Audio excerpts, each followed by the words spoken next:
Ang paglikha, isang maikling pagtalakay. Nais mo bang malaman ang pinagmulan ng lahat? Tara, tuklasin natin ang Genesis 1.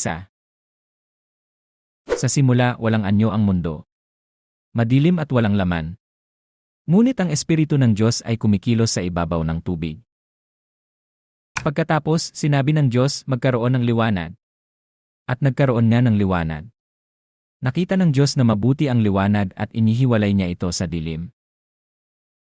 Sa loob ng 6 na araw, nilikha ng Diyos ang langit, lupa, dagat, at mga halaman.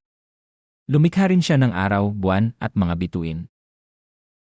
Pagkatapos, nilikha niya ang mga nilalang sa dagat at mga ibon sa himpapawid.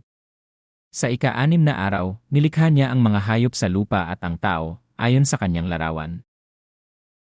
Nang matapos ang lahat, nakita ng Diyos na napakabuti ng kanyang nilikha.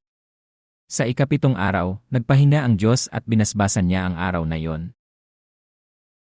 Ang Genesis 1 ay nagpapakita ng kapangyarihan at karunungan ng Diyos sa paglikha. Ito ay pundasyon ng ating pananampalataya. Ano ang natutunan mo? Ibahagi ang iyong mga kaisipan sa comments. Mag-subscribe para sa mas marami pang pag-aaral ng Biblia at teolohiya. I-share ito sa iyong mga kaibigan.